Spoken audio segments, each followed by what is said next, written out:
All right. Let's bring it to order. Meeting called to order for the Lakeshore Hospital Authority. We have any staff or trustee additions or deletions to the agenda? Mr. Chairman, staff has two additions and one statement. The statement is the revision of the meeting rules and procedures policy that was in the original agenda packet and was advertised online. There is now a second amendment. It's a very minor amendment, very minor change, but nonetheless, I wanted to make you aware of it. And I believe Sonia has already changed your packets to include it. Is that Correct. That's, so you already have it, but for the public's knowledge, there is a second amendment to that policy. The two additions are, one is we have an agreement with a company called Demand Star that we wish to walk on the agenda and ask you to approve. This deals with advertising the RFP that was prepared for the use of the campus. And the second would be a approval of the general liability insurance renewal. We have to have this responded to by the 10th. It was received over the weekend. In fact, it was received Sunday. So in order to meet the deadline, we need to discuss that with you also. So we have the two additions, and then I gave notice of the second amendment of the policy. Okay. All right. Move on to adoption of the agenda. Move to adopt the agenda as amended. Second. Those in favor say aye. Aye. Agenda is adopted. I've only got one of these for public comments, Ms. Lindley. Did you have any general comments, or do you want to wait for us to do it individually?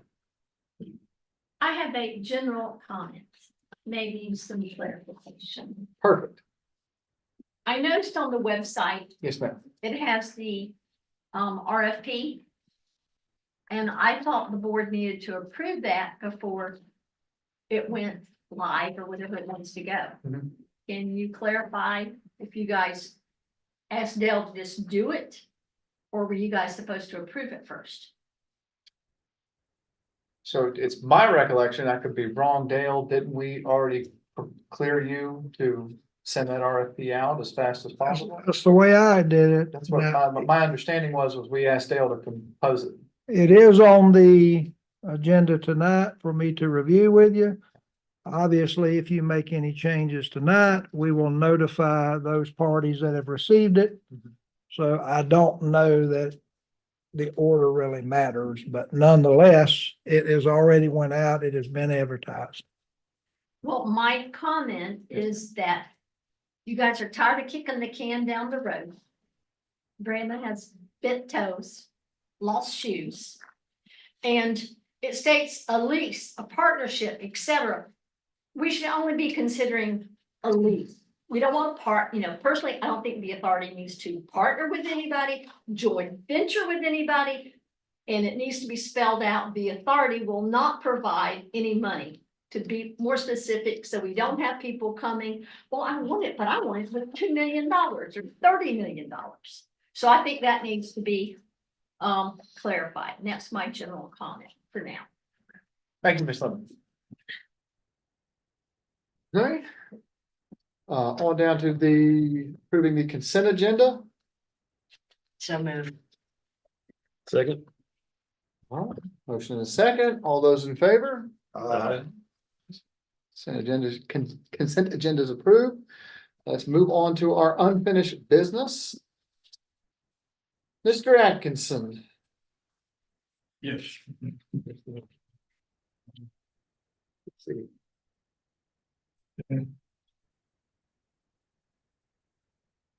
Good evening. Well, you know my name because I've been here before, but I'm not appearing tonight as John Q.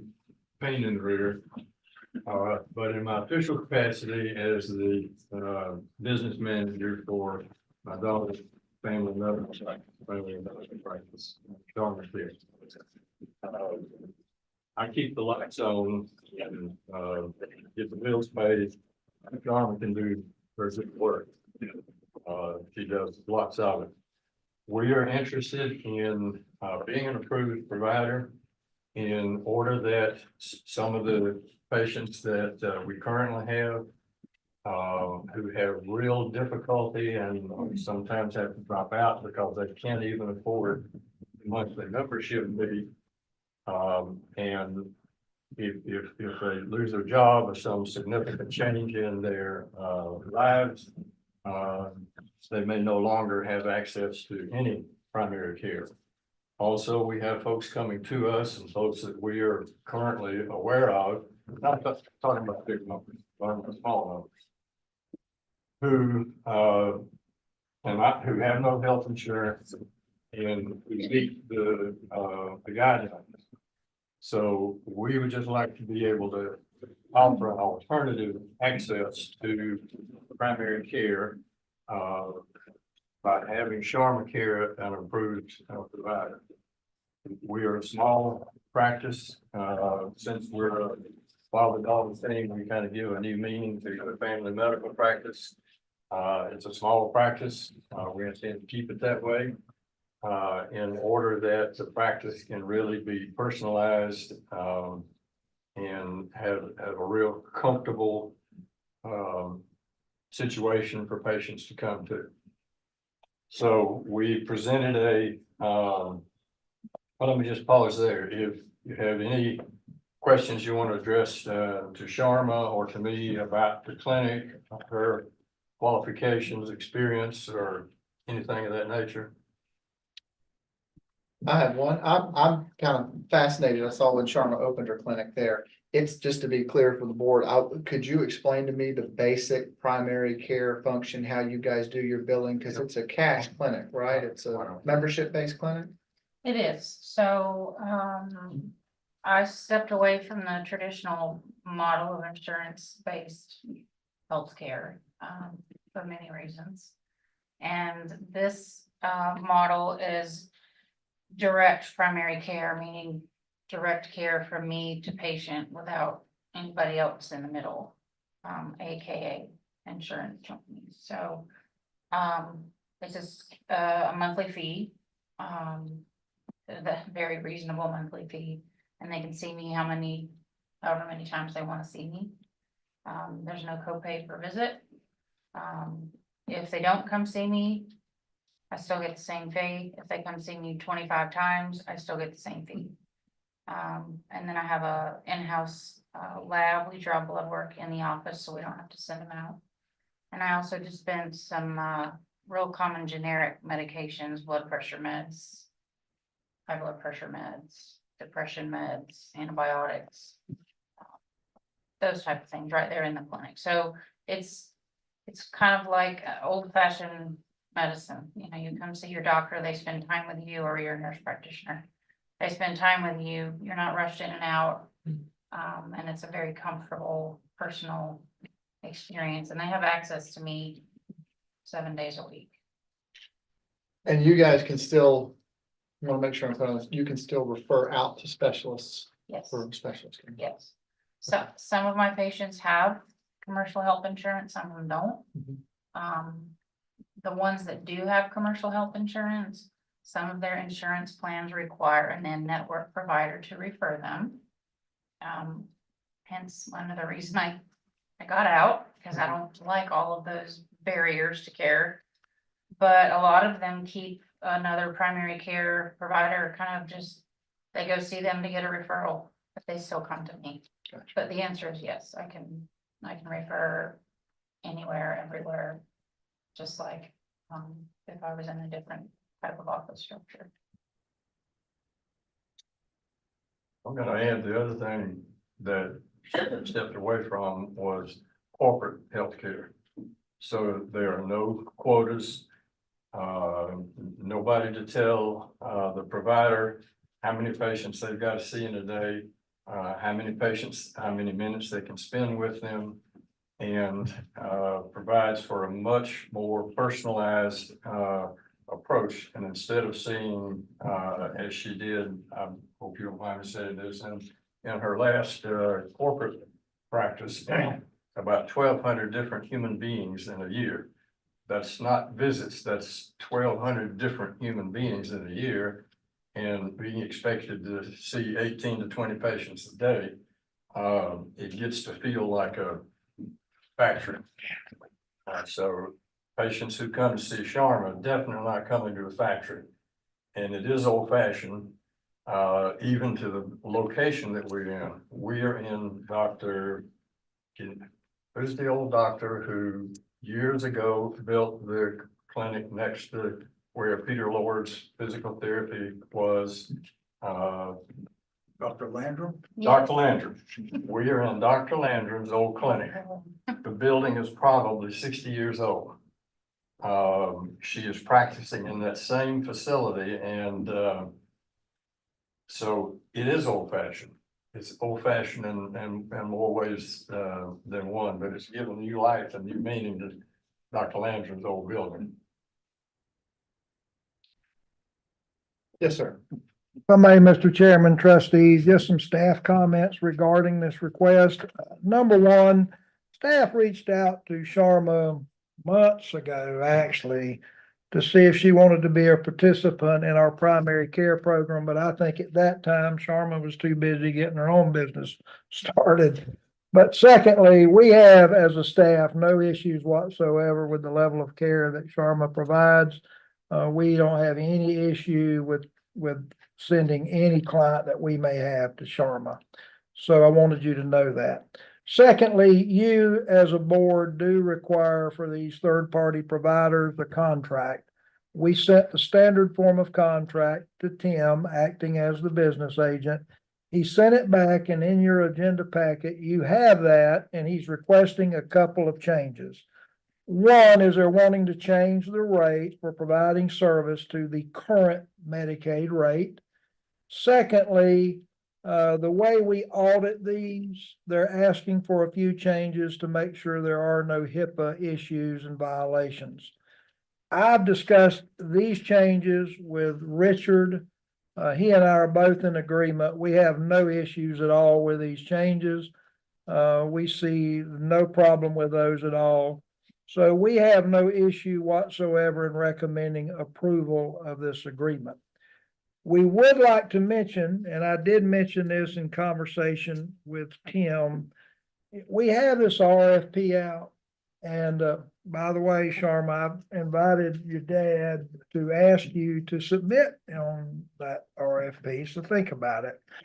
But the other side to this is because we don't really know what's going to happen, we may get into a scenario where we have to guarantee all of our patients to a single provider in order to make some business model work. If that should happen, we need to make sure it's understood that these third-party agreements can be rescinded on short notice. And so I did mention that to Tim, but other than that, we welcome Sharma. We would welcome to have them as a provider. We have no issue staff-wise at all from the recommended changes, and we recommend approval.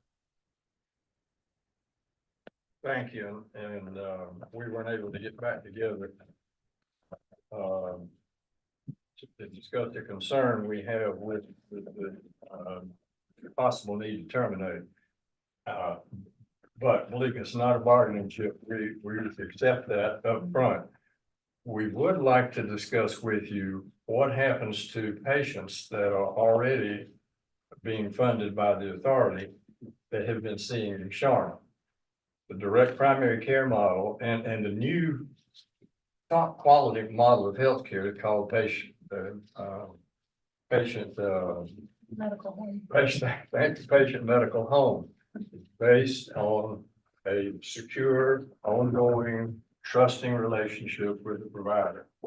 So we would ask that you consider, if you get a sole provider, if the patients that you all have been funding that are patients of Sharma's, if they could stay if they chose.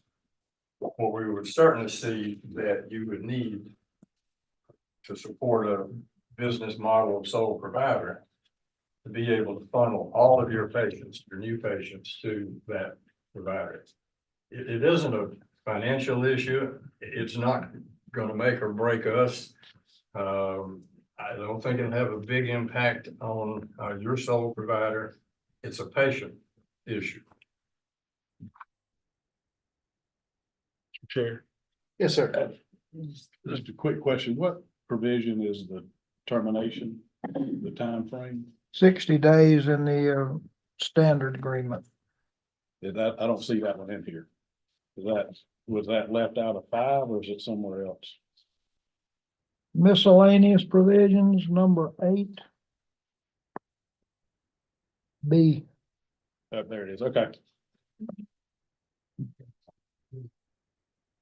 I'll highlight too. Yeah, I was looking under, I thought I had read it somewhere. We just flipping through real quick. Where is that? Well, Chair, I'm sorry. Go ahead, Mr. Go ahead, there, sir. I just had a couple questions, Yeah. so. Cause I understand somewhat the direct primary care model. So the Lakeshore Hospital Authority clients. We wouldn't necessarily be paying the. $154.98 per month. It would just be whenever the patients come. Is that correct? Or would that be That's for the usual. right? So, We would bill you for service rendered. You would not be paying a monthly fee.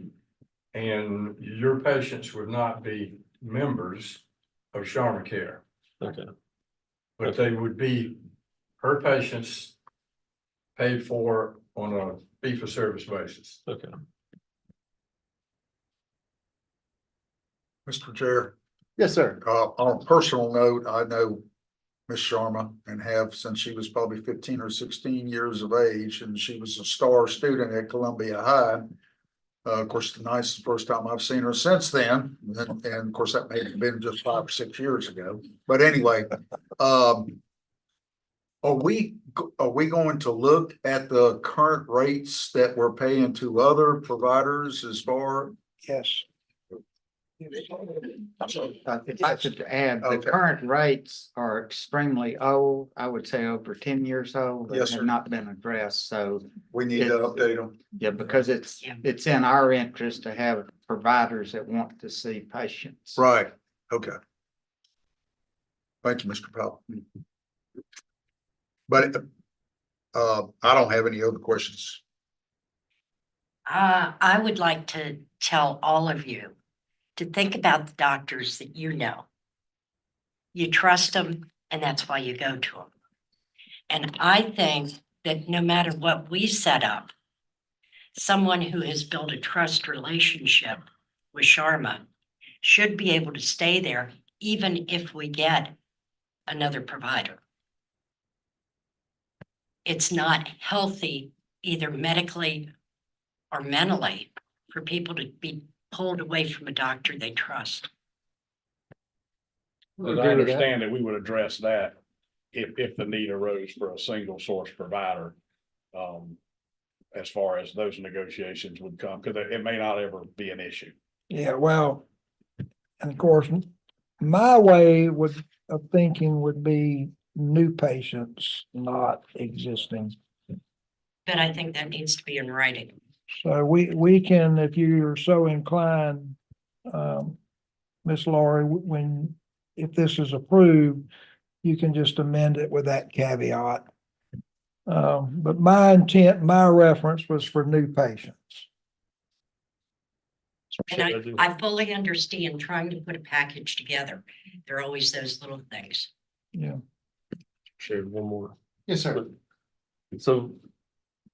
And this kind of goes for Dell also. Would we be able to? I know we've talked about it previously, have multiple points of contact, if you will, where people can apply. So could Pharmacare's office have an application for people that may qualify for our program? And is that something that you all would be open to as well? That if they qualify for our program, that you would be able to maybe help refer them to us or help get them signed up or whatever it may be. Yeah. Yes, I'm gonna be fully transparent. Go. Already been doing it. I figured the application was a public document because it's out on the table. So, And there are a couple of folks, I don't mean I've been out at Walmart putting in on windshields. That might happen someday. But yes. But folks that we know in our course of doing business and being citizens. And yes, I've shared it, so. People that have had to drop here because they can't afford the very low monthly fee. Yeah. We've mentioned it, hey, there's another way here for you to keep getting on here. And I know we've talked about it Yeah. before about, going through and updating the guidelines. We've got to do that. We've got to put it on our agenda at some point and just bite the bullet and do it. And it would be a good time for us to update all of the agreements with these new rates. Sounds like another special meeting. I think we could probably get it knocked out in the next one for sure. Well, just to add comment, staff totally agrees. We think that the best way in order to provide our service is where that service is provided. So as we have discussed, when we do the medical assistance plan revisions, we want to encourage that. We want to encourage Sharma to be able to qualify people under your guidelines where they don't have to worry about coming back and going, it shouldn't be that difficult. It just shouldn't be. And so we're going to try to ease that process as long as the providers are willing to do that. Mr. Chairman, Yes, sir. unless Mr. Bullard has any other questions, I'd like to make a motion. I don't have any. None? Okay. I'd like to make a motion that we approve this contract between Lakeshore Hospital Authority and Sharma Care Direct Primary Care LLC effective tonight. I'll second. As a primary care provider, I'm sorry. Yeah, I'll second that. I have a motion and a second on the floor. All those in favor? For Oh, clarification sorry. purposes, We want to amend that for the, is that including termination? Oh, what did we? We, The termination is in here, 60 days notice. Okay. By. And we can always amend it later too if we need to. At Okay, the same time, we adopt the Medicare. okay. Was that number 8? Sorry, thank you. I apologize. so a motion to approve and a second is on the floor. All those in favor? Aye. Aye. Believe the motion passes unanimously. Thank you. We were thank happy you, to be Tim. part of the Lakeshore Hospital Authority Medical Assistance Program. And to have been one can that didn't get kicked down the road. I think it all feel good about it. We're done. We can do it every once in a while. All right. Next item in business, discussion and action. Mr. Kennon on the LSHA meeting rules and procedures. Yeah, y'all have the, essentially the modification came paragraph 2C, which is the public comment. We still maintain the general 3 minutes at the beginning, but to clarify when and how we were going to address public comment during the, on each agenda item, if we had speakers. So the board chair, in their sole discretion, may allow individuals to address each item. Then if you go on to the next page of your handout, we struck out the part about announcing it in public prior to the start of the meeting. So now we just have a policy that says individuals be given the opportunity to address the item prior to discussion and motion by trustees. So we know it's going to be prior to trustees discussing and moving on any issue. And then added in the completed speaker card must be submitted to the chair prior to the commencement of the meeting. Those speaker cards will be accepted by the chair after the commencement of the meeting, just to keep the orderly flow of the meeting going. The chair, if they get 15 or 20, their sole discretion, it may be that you don't allow in a given, because we haven't had that obviously before, but that's the reason the sole discretion is there.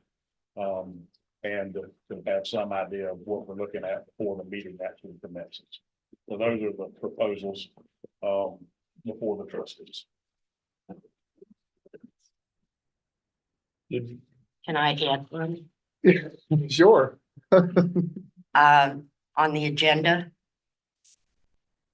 citizens desiring to be placed should be, have 7 days prior to the agenda where they desire to be placed.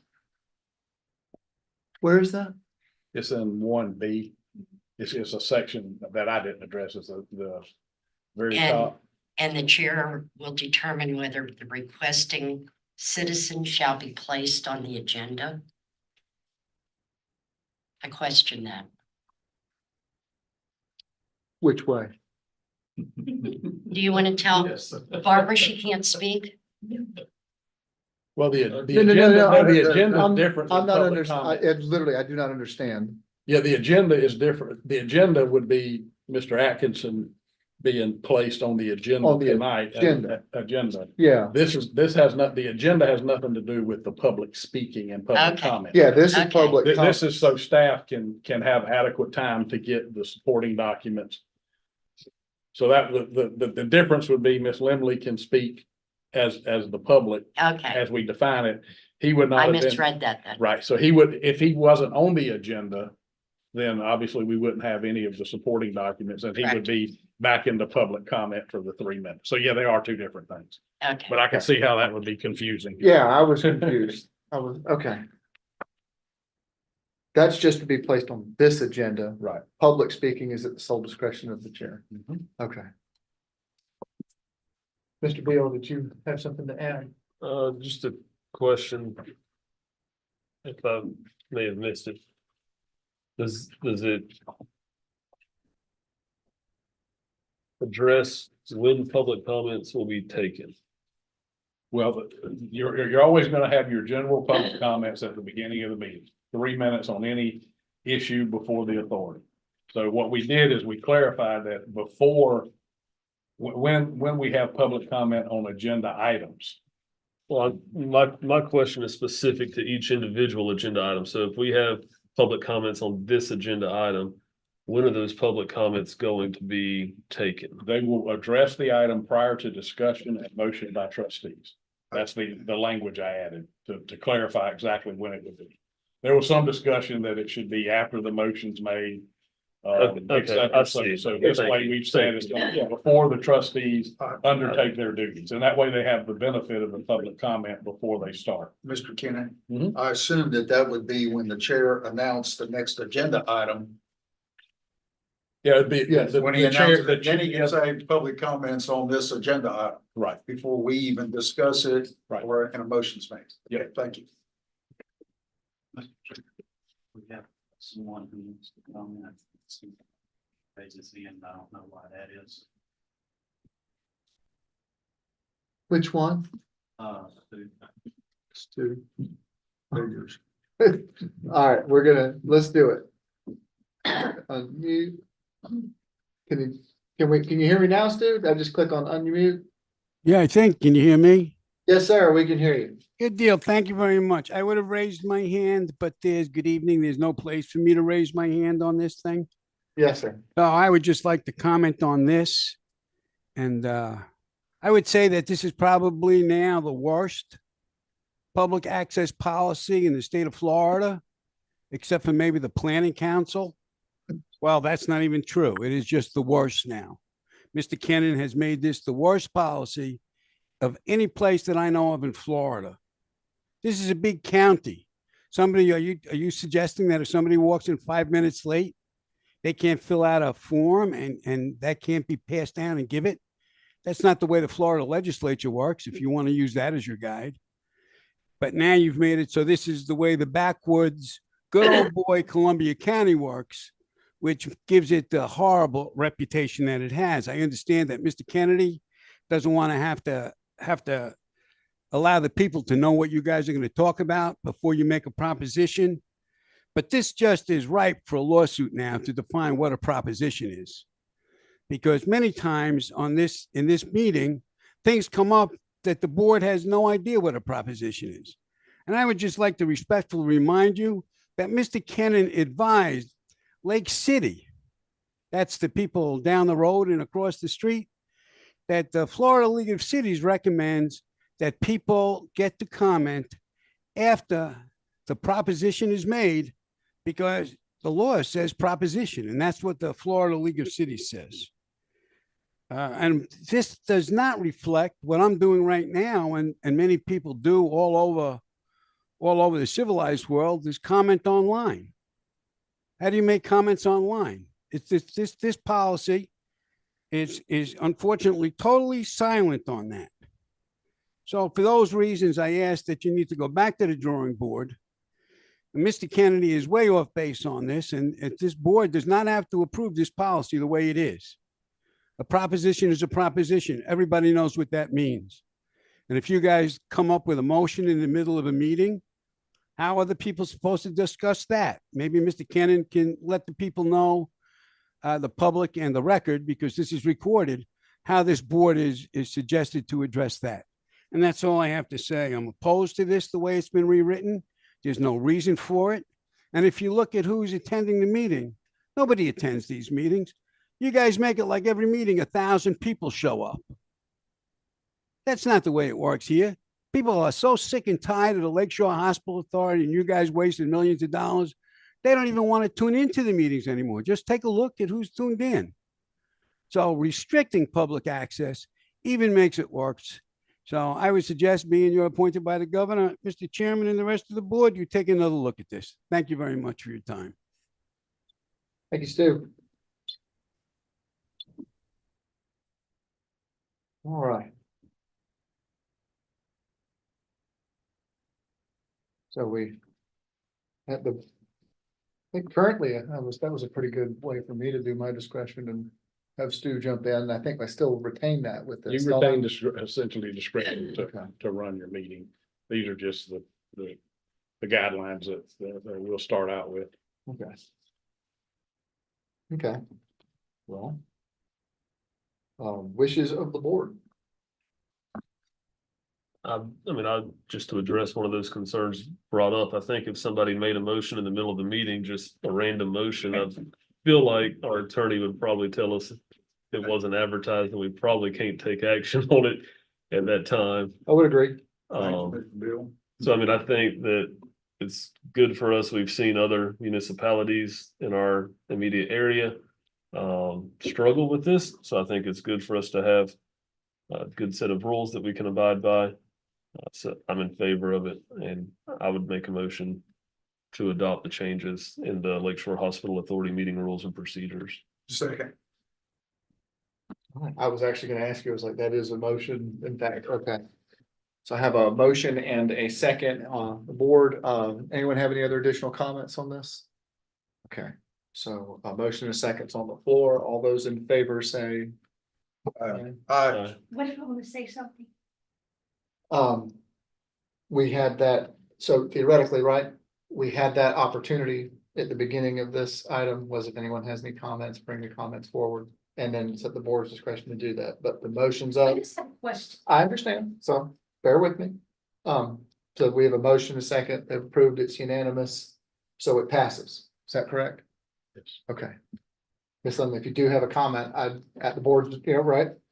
Chairman, I have the discretion. Yes, please address the board. If I happen to come late to a meeting and don't get the card to you, would you still allow me to speak? Yeah, I would.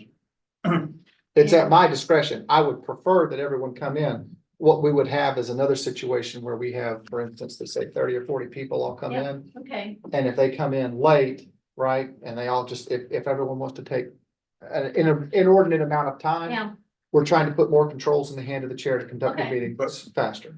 But it has at the sole discretion of so the if I chair. come in late, I might still be able to say, You are asking a question right now, right? yeah, Okay. okay. Correct me if I'm wrong, Mr. Chair, can't they complete the cards to speak on an agenda item prior to the meeting online? They can. There's a million ways to skin the cat. Thank you. There's a million ways to skin the cat. Thank you, Mr. Chair. Peter won't like. So, all right, on to the next item. Let's see, progress report from staff regarding ongoing efforts to transfer ownership Lakeshore Hospital Authority. Yeah, I am, hopefully we'll know something tomorrow. We played phone tag for 2 or 3 days with Mr. Saucer on the second appraisal. That should be, given the timing of Mr. Moses, that should be up any day, I'm hoping. Brit Survey did get back with me today. They have done all of their field work and measurements. And it's a matter now of them inputting it in the computer. And Scott must not have got back before 5. So he'll be calling Alicia, my paralegal, in the morning and giving me a time frame. Those will be provided to staff. So that if we get stuff in within the next week, then we can talk about Mr. Kennedy sponsoring a new special meeting if we needed to do that. But I'm going to keep staff and the trustees appraised of exactly when those timelines, and hopefully I'll know both of them tomorrow. Okay, But, Mr. Kennedy. Mr. Kennon, was there a letter sent to the Masons since our last meeting? That I did not do. I was waiting to see if those surveys or if Okay. the second appraisal came back, but it hasn't. So I'm gonna work with Mr. Williams on that. So between now and the May meeting? Absolutely. Thank you, sir. I thought I'd have both of them in to provide a more comprehensive packet, but like I say, I've been playing phone tag with Larry, and Britt's should be almost done based on the information we got from them in the morning. Thank you. So that would be my update. Any additional comments about that item? Okay. All right, on to the next line item. Update on the record storage building, HIPAA compliance. Thank you, Mr. Chairman. First of all, this is not an item that will require any action on the part of the trustees, but I did want to give you an update. I think all of you are aware the building we're referring to is the building that's just to the north of us. That building has been leased to the county. They intend to let the clerk of court, Mr. Swisher, use that for record storage. Just prior to transferring that over, just to remind you, we realized that the former operator of the hospital, Community Health Systems, had left a substantial amount of medically protected information in that building. Now, obviously, we didn't create that problem as an authority, but after discussing it with council and everyone else, it seems like because it was on our property, it was our obligation to cure. So all of those computers and the electronics that had memories and hard drives and those types of things, they've all been removed. All of that type of thing has been destroyed or scrubbed. The carcasses that were left that had any value at all, we saved. The remainder of the carcasses were left in the building, and the reason we left them in the building is the county simply intends to throw them in a dumpster when they clean it out. We are very, very close to transferring or handing that building over. Sonia will be working with the county to transfer utilities and such. In fact, she had conversation today with the county regarding that. I fully expect that they will have the building either by the end of this week or certainly by the first of next week. And then whatever their schedule is for moving in and how they choose to do that, they'll begin to do it. So it took a while to get there, but I don't think anyone realized just how much of that information they left in that building. And just to give you some indication as to what was involved in that process, I included in your agenda packet part of an email that was received from the NOC, which did that work for us. So you can kind of see what all has been going on. And we did retain the services of a licensed, qualified receiver for that type of material who did certify that it was destroyed in accordance with applicable laws. So to the best of my knowledge, we as an authority fully complied with the legal requirement dealing with public health information, and we acted accordingly. And the building is very, very close now to being transferred. So I'll be glad to answer any questions you may have, but if you've been wondering what's going on, you now know. Mr. Chair, Yes, sir. I've got just a couple of questions, Mr. Williams. I assume, that looking at this commercial lease agreement, it states, and Mr. Kennan, you can probably help me with it, 12 months from the time that they occupy, meaning this was signed on the 19th of December of 2023, and they haven't occupied it yet, so it would, the 12 months would start once the county starts using the building.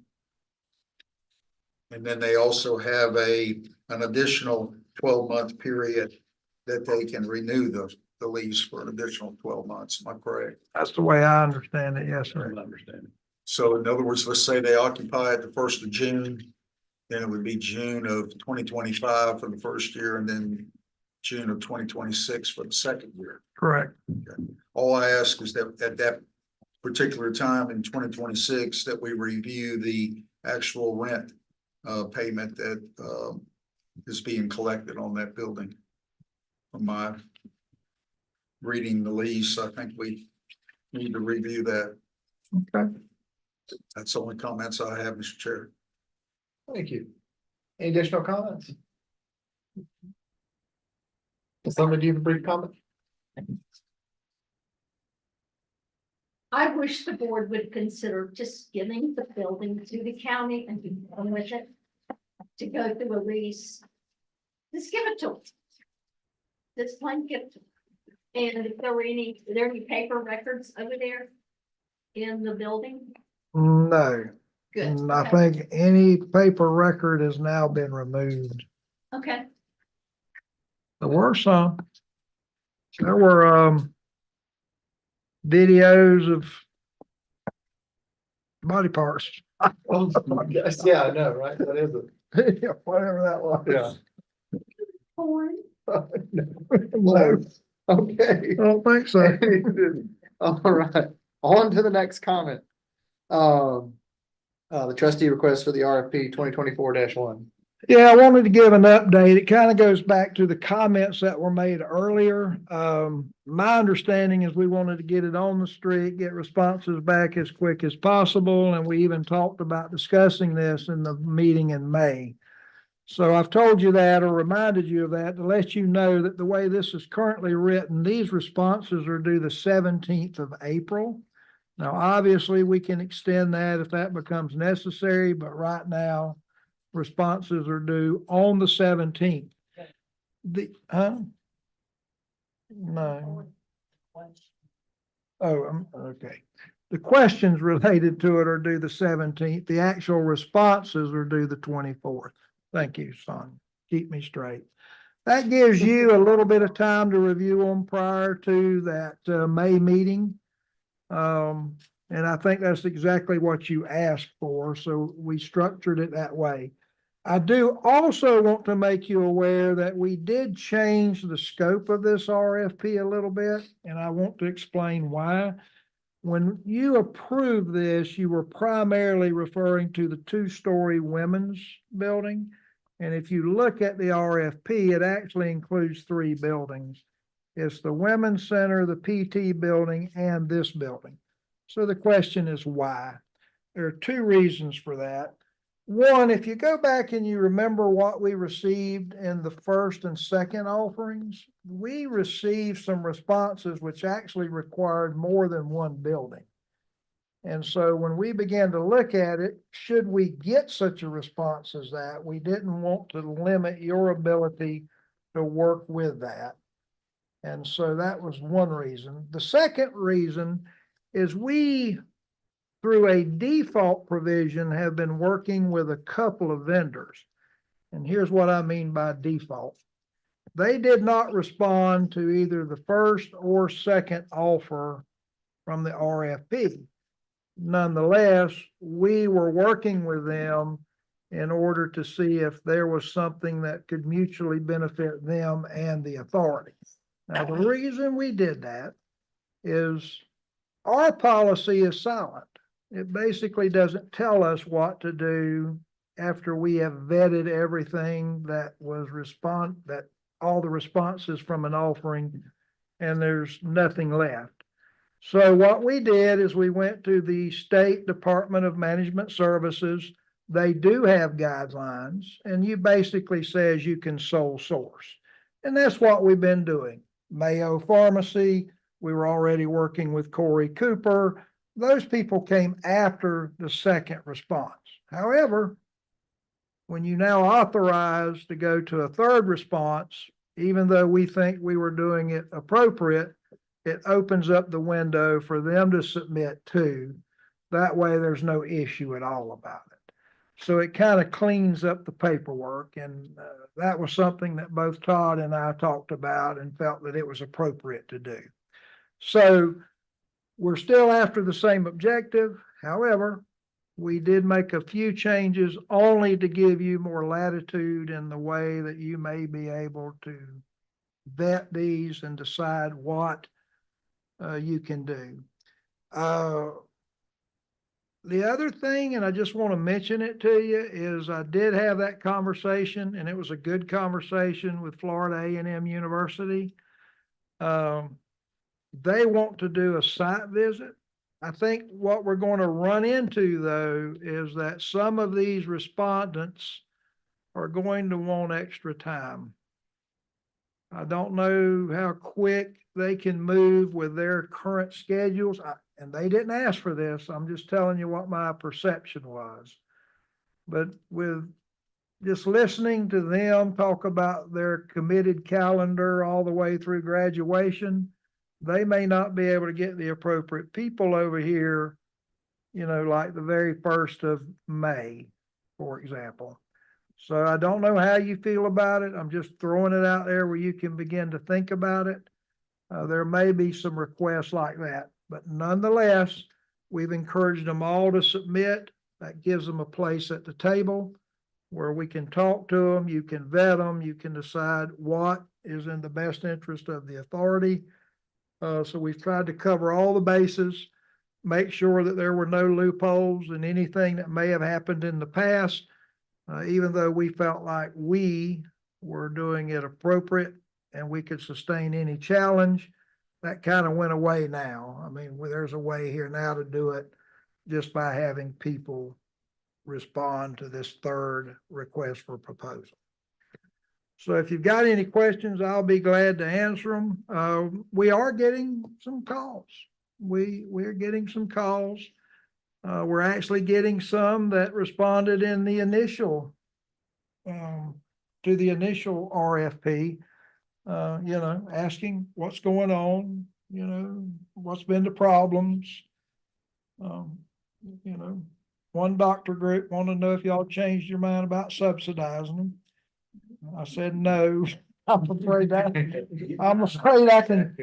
not going to happen.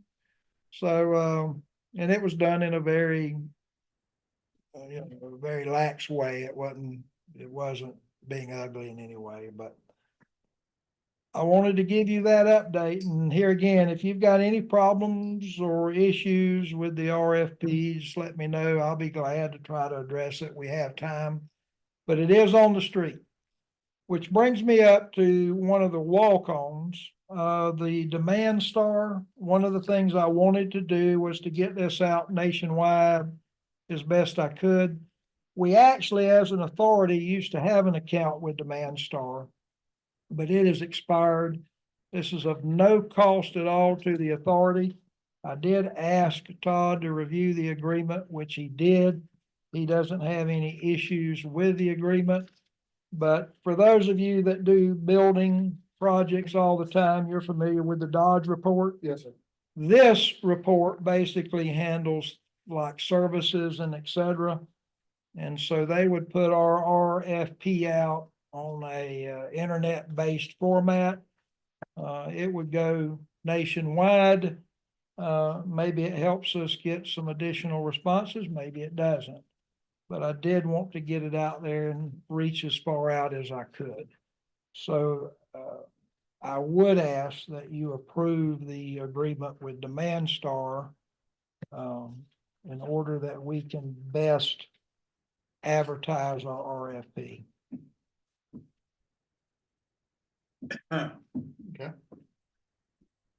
Wishes of the board, Manstar. I'll make a motion that we approve it. Second. Okay. A motion and a second to approve our agreement. Mr. Veal. Take public comment. Oh, I'm sorry, I did not see you. That's okay. You know, you're an archaeological dig, so you weren't looking up. My thought is for you board members to consider, you said it needed to be medical. Well, the clerk taking that building is not medical, so I think you're discriminating against the judicial circuit to not let them have the women's center. You know, 2 tiers of justice. So I don't think the 2-story women's center should be on here. If not, you're discriminating against the other part of the court system. Thank you. And I'd like some feedback. Discriminate. I don't think we're required to do that much. But you are discriminating. It's a thought. It's a thought. A very valid point. I'd like to take another road. Okay. About a year ago, I said at one of our meetings Mhm. that we had just gotten over COVID and then everybody was beginning to get their feet on the ground again. I think it's taken off now.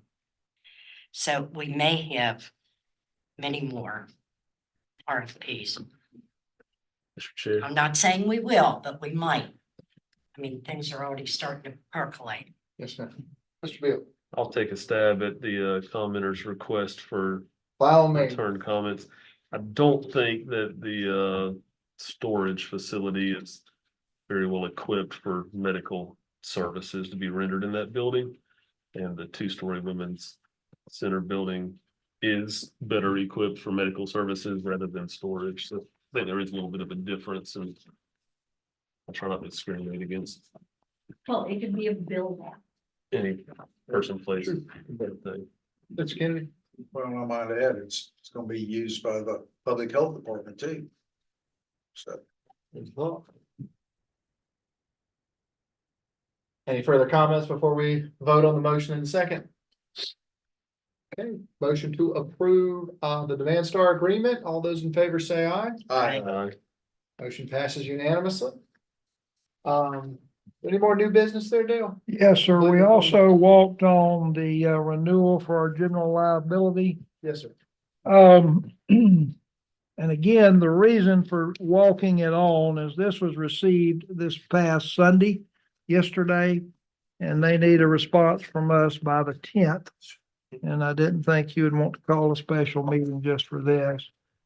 Just to remind the trustees, last year you made substantial changes to the general liability policy for the hospital buildings, the vacant buildings.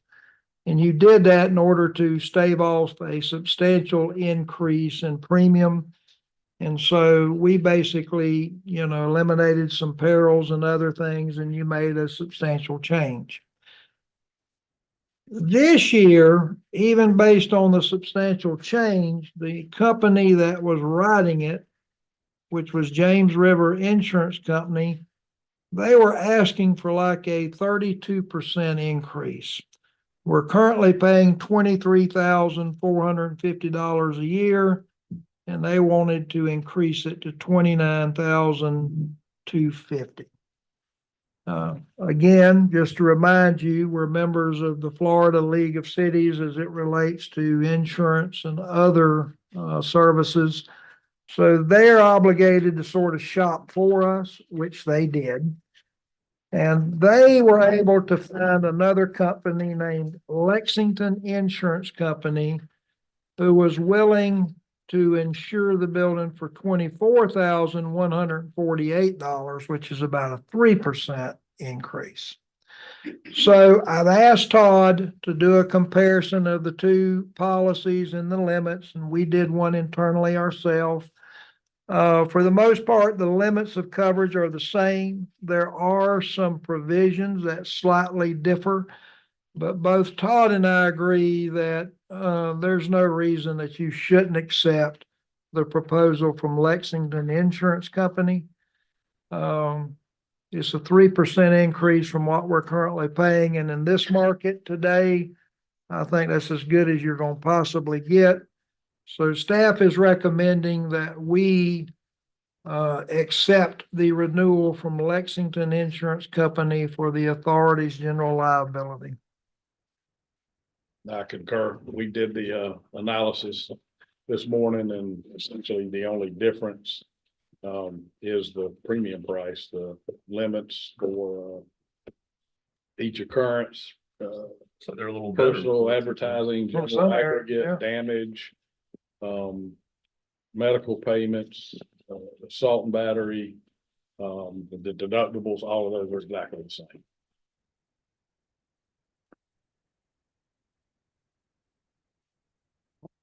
Which is the board? You want to take public comment? Let's do public, no? I was gonna say, actually, I glanced that way, I didn't see a hand. Sorry. Make a motion that we accept. Okay, I make a motion that we accept Lexington. Second. It's a bargain. what look like, yeah, agree. keep the number down. So, yeah, motion and a second on the floor to accept the Lexington quote for the insurance for general liability. All those in favor say aye. Aye. All right, ayes are unanimous, it's approved. I think we've exhausted all new business, is that correct, Dale? Yes, sir. Thank you. All right, staff reports in your packet there. Let's go to board member comment. I just would like to thank Mr. Powell, Mr. Kennan, and Mr. Williams for the fine job you're doing, and keep up the good work. Good, thank you. Good. I'm good. All right, let's adjourn. Good meeting.